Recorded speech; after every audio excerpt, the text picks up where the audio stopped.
पाठ 9 नफ़े के चक्कर में।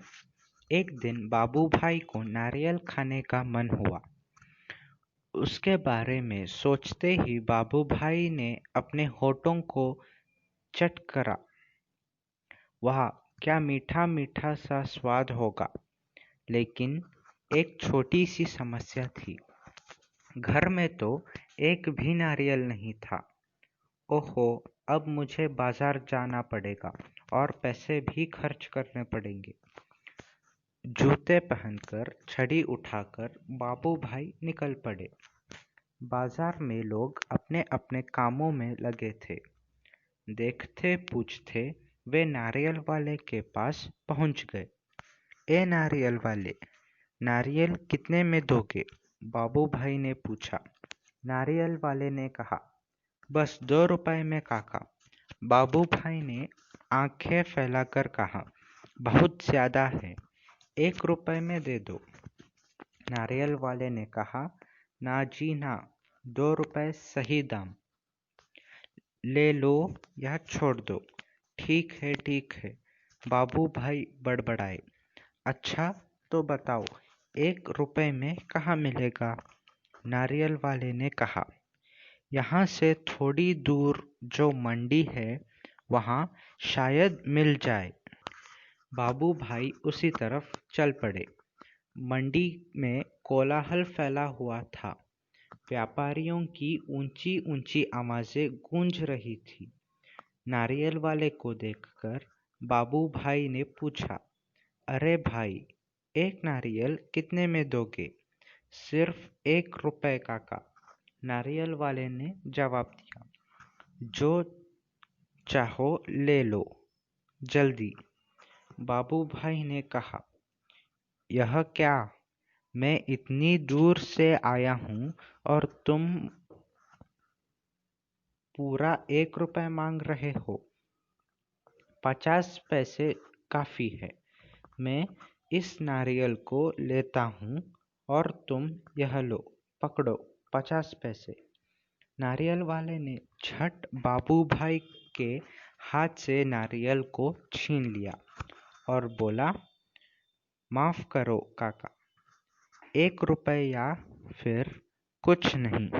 लेकिन बाबू भाई का निराश चेहरा देखकर बोला, बंदरगाह पर चले जाओ, हो सकता है वहां तुम्हें 50 पैसे में मिल जाए।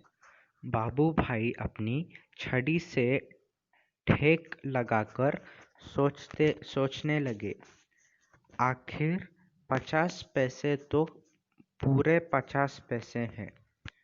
वैसे भी मेरी टांगों में अभी भी दम है। पैरों को घसीटते हुए बाबू भाई चलने लगे। सागर के किनारे एक नारियल वाला बैठा था। उसके सामने 2-4 नारियल पड़े थे। अरे भाई, एक नारियल कितने में दोगे? बाबू भाई ने पूछा और कहा, यह तो काफी अच्छे दिखते हैं। काका, यह कोई पूछने वाली बात है? केवल 50 पैसे, नारियल वाले ने कहा। 50 पैसे? बाबू भाई हक्के बक्के हो गए। इतनी दूर से पैदल आया हूँ, इतना थक गया हूँ और तुम कहते हो 50 पैसे? मेरी मेहनत बेकार हो गई। ना भाई ना, 50 पैसे बहुत ज़्यादा है। मैं तुम्हें 25 पैसे दूंगा। यह लो, रख लो। ऐसा कहते हुए बाबू भाई झुककर नारियल उठाने ही वाले थे। नारियल वाले ने कहा, नीचे रख दो, मेरे साथ कोई सौदा वौदा नहीं, सस्ते में चाहिए। नारियल के बगीचे में चले जाओ, वहाँ ढेर सारे मिल जाएंगे मनपसंद दाम में।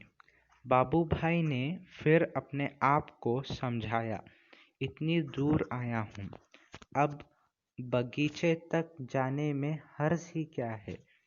सच बता तो यही थी कि वे काफ़ी थक चुके थे, मगर 25 पैसे बचाने के ख्याल से ही उनमें फुर्ती आ गई।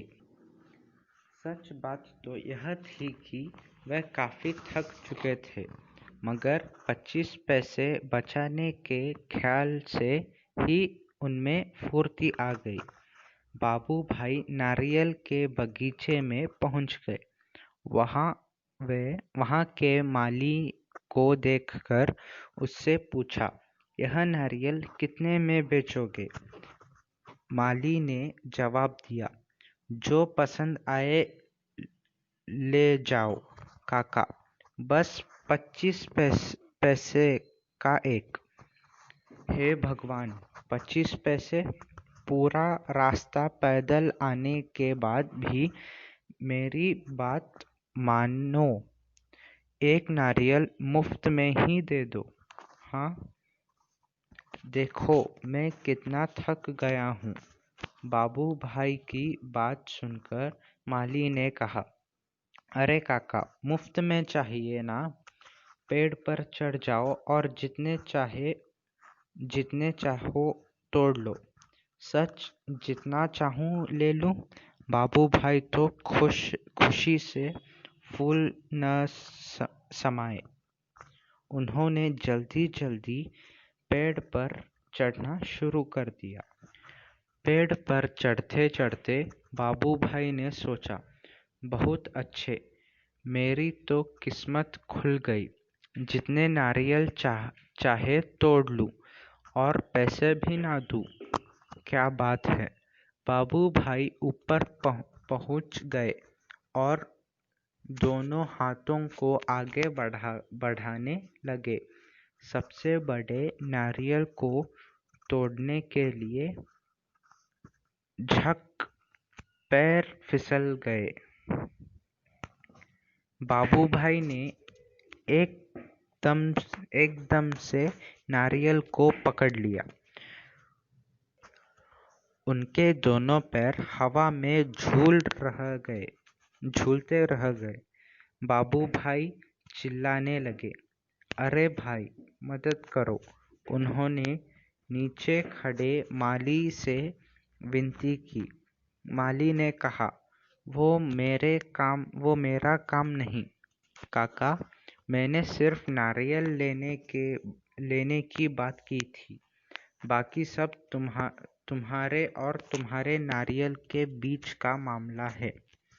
तभी ऊंट पर सवार एक आदमी वहां से गुजरा।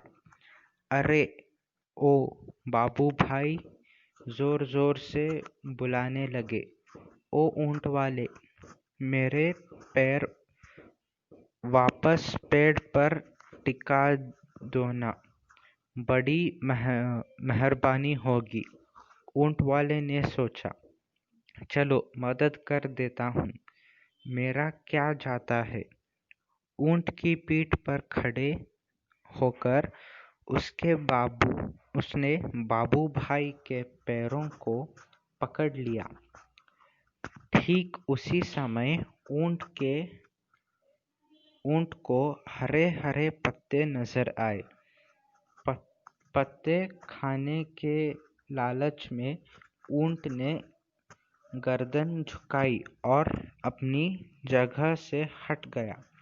बस वह आदमी ऊंट की पीठ से फिसल गया। अपनी जान बचाने के लिए उसने बाबू भाई के पैर को कसकर पकड़ लिया। इतने में एक घुड़सवार आया। घुड़सवार को देखकर बाबू भाई ने दुहाई दी, ओ मेरे भाई, मुझे पेड़ पर वापस चढ़ा दो। हम 1 मिनट भी नहीं लगेगा। मैं घोड़े की पीठ पर चढ़कर इनकी मदद कर देता हूँ। यह सोचकर घुड़सवार घोड़े पर उठ खड़ा हुआ। घास के चक्कर में घोड़ा जरा आगे बढ़ और छोड़ चला अपने मालिक को ऊंट वाले के पैरों से लटकते हुए। एक, दो और अब तीनों के तीनों झूलते रहे नारियल के पेड़ से। काका काका कसके पकड़े रहना। हाँ, घुड़सवार ने पसीना पसीना होते हुए कहा। जब तक कोई बचाने वाला न आ जाए, कहाँ छोड़ न दो। मैं आपको 100 रुपए दूंगा। काका काका, अब ऊंट वाले की बारी थी। मैं आपको 200 रुपए दूंगा, लेकिन नारियल को छोड़ना नहीं। 100 और 200, बाप रे बाप, 300 रुपए। बाबू भाई का सिर चकरा गया। इतना सारा पैसा। खुशी से उन्होंने अपनी दोनों बाहों को फैला दिया और नारियल गया हाथ से छूट। धड़ाम से तीनों जमीन पर गिरे। बाबू भाई अपने आप को संभाल ही रहे थे कि एक बहुत बड़ा नारियल उनके सिर पर आ फूटा।